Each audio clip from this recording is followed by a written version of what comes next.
참 예수님, 오늘은 9월 11일 연중체 23주간 금요일입니다. 오늘 복음에서 예수님께서는 바리사이들의 악표양을 감안해서 제자들에게 진리의 눈뜬 이로서 살아갈 것을 가르치고 계십니다. 그렇지 않으면 우리와 관계를 맺고 살아가는 이들도 오류의 구덩이에 빠뜨리는 눈먼 자가 되어버리거나 자기 눈 속에 들어있는 들보도 보지 못하면서 다른 이의 눈 속에 있는 티를 빼내주겠다고 말하는 위선자가 되어버릴 것이기 때문입니다. 이렇게 해서 제자들은 예수님께로부터 하느님 나라의 복음을 듣고 진리를 깨우침으로써 영적으로 멀었던 눈을 떴습니다. 그런데 박해자였던 바오로는 극적으로 눈을 뜨고 나서 아직도 눈먼 이들을 보게 할 뿐만 아니라 하느님 나라로 인도하는 이, 즉 사도가 되겠다고 나섰습니다. 그는 12제자에 비교할 때 독학으로 졸업한 학생과도 같은 처지이면서도 예수님을 스승으로 모시고 공생활 3년 동안 배워서 눈을 뜬 12제자보다도 사도적 열성에 있어서 더 뛰어났습니다.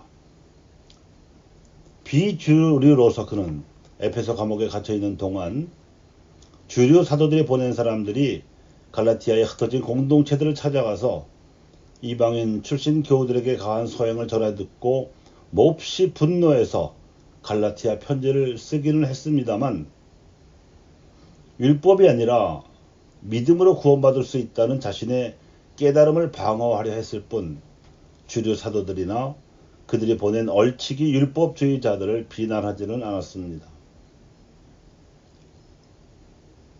오로지 갓 세례받은 이방인 출신 갈라티아 신자들의 믿음을 지켜주려 했을 뿐이라고도 할 수 있습니다.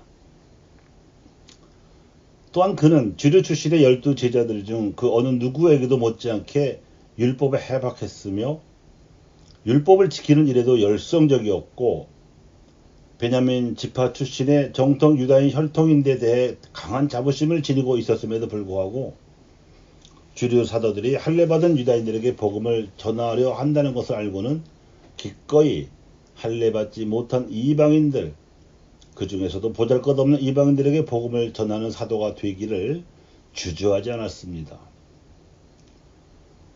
그뿐만 아니라 가난한 이방인 교우들에게 부담을 지우지 않으려고 천막 만드는 노동을 통해서 생활비와 활동비를 손수 마련하는 고생을 마다하지 않았습니다. 그러면서도 이러한 처지를 구차스럽게 여기지 않고 오히려 무보수로 복음을 전하는 자유를 행사하는 자신의 처지를 사도로서의 긍지로 삼았습니다. 쉽지 않은 일을 한 겁니다. 아마도 자신이 부활하신 예수님으로부터 거저 깨달음을 얻었기 때문에 자신에게 맡겨진 이방인 신자들에게도 이 깨달음을 거저 주어야 한다는 부채의식이 작동했던 것이 아닌가 합니다. 조선 박해 시대에 복음과 신앙은 집안 단위로 퍼져 나갔습니다.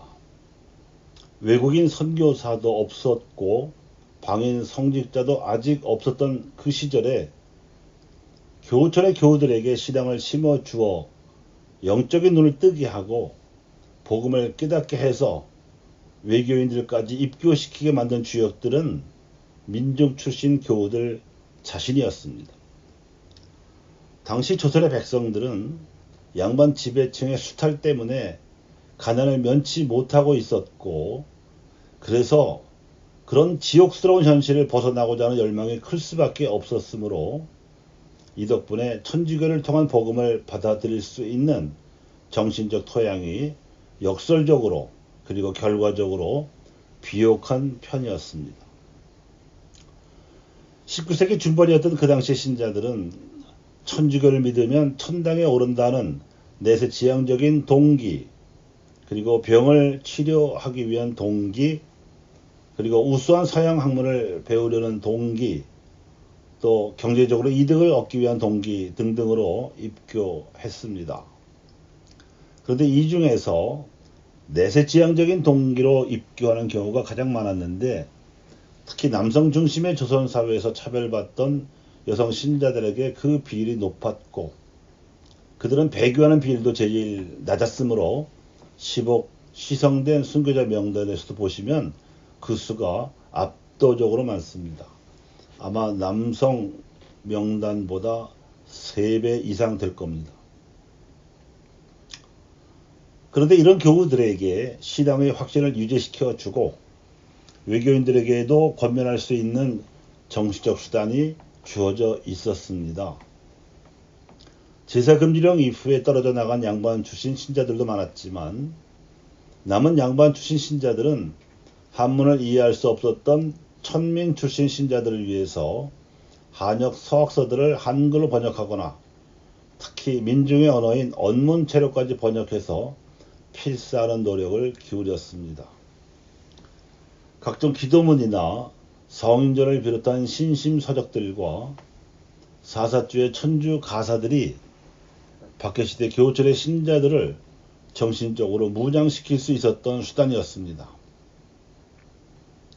그렇기 때문에 발각이 되어서 포도청에 끌려가 고문을 당해도 교우들은 두려워하지 않고 막힘없이 천주교 교리를 줄줄줄줄 댈 수가 있었던 것이지요.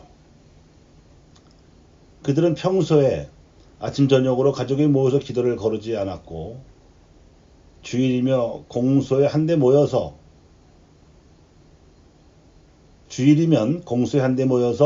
공동 예절을 하게 만든 원동력이 되기도 했으며, 애덕을 실천하고 믿기를 권면하게 만든, 외교인들에게도 믿기를 권면하게 만든 정치적 에너지가 바로 그 신심 서적들이었습니다.